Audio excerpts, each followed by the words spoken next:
Hey, how are you? How have you been? How's your day? How's your week been? Mine's been busy. I got diagnosed with ADHD recently, and then last week they prescribed me Adderall, and like, whoa. I don't know if I should be talking about this actually in the very beginning of this video, but like, is this how you all think normally? I get so much done. Anyway, I don't know where the line is on that subject, so we're gonna slowly backpedal here. But anyway, you know what's something we haven't done in a long time? I think it's been a couple of years since we last talked about general tips growing on social media. And I gotta tell you, not only have things changed, but based on your questions that you asked me during my live streams, which are either on YouTube or Twitch, I'm just kind of streaming everywhere right now. But based on those questions, you have a lot of new questions. And they're good questions. Not to mention these tip videos are like some of the most popular videos on the channel. So I don't know why it's taken me so long, but let's tackle some of these biggest questions. Let's answer some of these things. Let's have a little session together, maybe help each other. And hopefully by the end of this video, you will change at least one thing about your social media practices. That's the goal. Let's do it. So streamers, content creators, just creative people in general, I want to share with you a tool that's going to make creating even easier. It's called the Loupedeck Live, and they have graciously sponsored this video so that I can give you 15% off any of their products. The Loupedeck Live has 12 LCD touch buttons, 6 dials with corresponding touch displays next to them, and 8 hard buttons across the bottom, and yet it's still just about the size of my trackpad. This makes it a convenient addition to my keyboard and just whole desk setup, whether I'm streaming or I'm editing videos in Final Cut or I'm working on thumbnails in Lightroom. They even have over 250 pre-made profiles for your creative softwares ready to use. So whether you edit your videos in Final Cut Pro or DaVinci Resolve or Adobe Premiere, they have a pre-made profile ready for you with all the most important shortcuts ready to go at your fingertips. Or whether you stream from OBS or Streamlabs, it doesn't matter, they've got pre-installed plugins ready for you to go with all your shortcuts in there. In fact, the Loupedeck Marketplace even has stream overlays and emotes and sub badges. It's a fantastic tool for streamers. So check out the Loupedeck Live at the link in the description down below, and make sure you use code Senpai for 15% off. Also, while you're there, check out the Loupedeck Live S for something a little bit smaller, simpler, and more affordable. Lots of great options. Back to the video. Let's just dive right into this. Let's start number one with a story that nobody ever expects. I posted my first YouTube video in 2006. I'm actually kind of proud of that. Should we show it on screen? I don't know if I want to. Okay, that's enough. That's all you get to see. That was Harris that had the metabolism of a toddler. I was drinking like 3 Mountain Dews a day, couldn't gain a pound. Not anymore. I do miss those days. 30s Harris could never. But back to content creation, social media. I posted YouTube videos regularly from 2006 and didn't see a single dollar until 2014. That was when I actually found success on social media, and I did it making music with my wife. So it's kind of fun that, you know, full circle over there. And the way we found success on YouTube was by switching to Vine, if you remember Vine, blowing up on Vine, and then moving that audience over to YouTube. And then if we're gonna continue that story a little bit more, as that career petered off over the next year or two, around 2015, I started the Alpha Gaming channel and didn't see any success until 2019.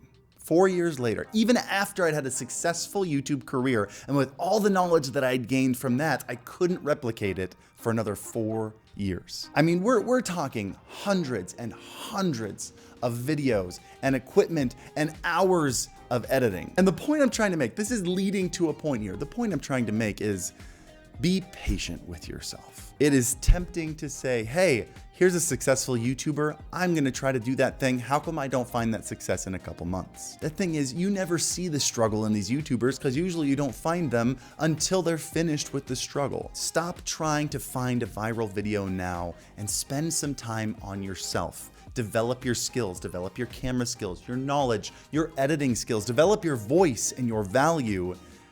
Viewers will come if you focus on that. But speaking of your voice and your value, let's move over to number 2. What kind of content should you post? Oh, this is a big one. Do you know how hard it is to answer this question given how many different kinds of YouTube channels are successful? You can make a successful YouTube channel on anything. But then how do you grow? After examining hundreds of channels, doing this full time for the better part of a decade now, I can tell you that if you're brand new, the best thing you can do is niche down when you start. I know variety content seems like the most fun, but until people get attached to you, it's really hard to get them to come back when they have no idea what your next video is going to be. My best suggestion is to find a niche, one that you can be unique in. I don't mean a brand new niche that's never been tapped before. I just mean one that maybe you can do differently than everyone else. And then while you're making these videos, make sure you share 2 to 3 things about you that make you unique and get the people to subscribe for you. And this is where we're getting into specifics that I don't really want to get into because everybody's going to be different, but that can be as simple as a personality quirk. Maybe it can be really good camera presence. Maybe it could be great hair. I don't know, but bring them in for a topic, get them to stay for you, and slowly over time, expand. With the whole world of YouTubers and all the exceptions and all the success studies, that seems to be the most reliable way to do this. Let's move on to number 3. Tip number 3, this one's a little bit more rational, a little more black and white, might be a little bit easier to swallow, but be efficient with the way you make content. I can tell you, if you're trying to make regular YouTube videos and regular live streams and regular TikToks and Reels and regular all the things, I promise you, that's a nightmare. You will either not be able to do it or not be able to do it very long. Those are really your only 2 options there, unless you learn to make some content out of other content. Let me explain. I want to use podcasts as the best example of this. You can record an hour-long podcast, and then from that hour-long podcast, you can find 10-minute segments that are on a specific topic that you can cut into individual episodes. Maybe find 2 to 3 per podcast episode. And if you're podcasting once a week, that is almost weekday daily content. And then from that, you can find 3-minute little highlight segments that you can maybe throw on another channel straight from those 10-minute segments. And then from those, you can find 1-minute short segments that you can clip into vertical and throw those on TikTok and Shorts from a single podcast once a week.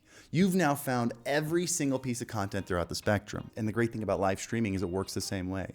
If you want to plan 1 to 2 little 10-minute segments during your stream that you know can be YouTube videos, that's great. If you want to set up the vertical plugin inside OBS to automatically grab TikToks while you're live, pre-edited to slap them up after your stream, you can do that. Now, I'm not saying don't make original content for all the other things, but all I'm saying is be smart with your time. Work smarter, not harder. Supplement the occasional original content with a bunch of reconstituted great content. It's a great way to grow. It's a great way to get started. And as much as I hate to say it, a lot of the social media game is about quantity, not quality. Dude, don't quote me on that. You didn't hear that from me. Quality. Quantity. And number 4, can we bring it down a little bit? Can we make this a little bit of a personal therapy session just for a moment? Because this is the one that I've been struggling with for a very long time. And I bet you are too. If that's okay, we're gonna struggle together, but maybe we can get some direction from this moment here. The most common question I get, because it's the hardest question to figure out, is what kind of content should I post? I've got a 4-circle Venn diagram. Do you know what a 4-circle Venn diagram looks like? We know what a 2-circle Venn diagram, that's very simple. 3-circle, also very simple. 4-circle, a lot of people think it looks like this, but then where's the pairing between the top and the bottom and the left and the right? It doesn't exist in this one. No, check this out. A 4-circle Venn diagram looks like this. That is bonkers. I checked it too. It makes sense. You get every combination with this thing. But there are 4 things that you should consider when trying to figure out what your content is. Number 1, it should be something you're good at so you can stand out amongst the hundreds of other people doing that same thing. Number 2, it should be something you love. Not only will people see the passion that you're injecting into the content, but you won't burn out as fast if it's something that you enjoy. Number 3, you should try to make it something unique. That's very hard to do in 2023. Trust me, I know that. But you can take something that's been done and add a unique spin to it. And number 4, probably the hardest one, is it has to be something that you can make a lot of videos out of. Something with longevity. Because I can tell you, I've come up with ideas for the first 3 a million times, and then I ask myself, after the 4th video, what do I make? I come up with nothing. Then I gotta scrap the whole idea. What can you make videos of multiple times a month forever? Whew. Yeah, that's rough. But if you find all 4 of these things, what you end up finding is your unique value. What you bring to the table that viewers aren't gonna get from anywhere else. And I can tell you, my 3 favorite YouTubers, there's overlap with other YouTubers, but they bring me a specific value that I don't get from anyone else. And if you're having a hard time with that, it might be worth some self-reflection. Spend some time in bed at night. Spend some time on a walk listening to Stream Beats Ambient. That's my favorite thing. That's not a shameless plug. Yeah, it is. But this is a worthwhile question, not only for your content creation career, but also for your mental fortitude, for your inner strength, your inner, I was about to say inner Barbie, but I haven't seen that movie yet. Feels like it would fit here though. What is your unique value? And if you don't know what the answer to that is, what an opportunity. If you don't have a unique value already established, you get to choose what you want it to be and then go out and start today. Start developing that value. What's the thing that you want to bring to the people around you? Start doing it. I believe in you. Sounds like an adventure. Number 5. I had to learn this one the hard way recently, if I can be real with you. This has been something that's taken a toll on me. I have this bad habit of turning every single thing that I'm interested in, turning every single hobby into another aspect of my career. And from the outside looking in, that's great. I love everything that I do for my job. My jobs are just my hobbies. But then you don't really think about it until you get into the thick of it. You no longer have hobbies anymore. They're just jobs. There's this weird thing that happens. The moment you get a paycheck for doing something you love, you kind of love that thing a little less. I wish it didn't work that way, but I would suggest find something to do outside of what you do. Be okay keeping something unmonetized. And I know that's like a giant red flag in today's social media. Monetize everything. Find something that you don't monetize. Find something you just enjoy. Highly recommend it. But what do you think? Were these helpful? Did any of these speak to you, help you at all? Leave that in the comments down below. And if you don't have an answer to either of those questions, just leave an emoji. Leave your favorite emoji for engagement. Helps me out a bunch. And hit the like button while you're down there. Thank you. I think I'm gonna get back to playing a little bit of guitar and not making any money off of it. And that's been nice. So it's been great. I love you. I'll see you next time. And as always, happy streaming.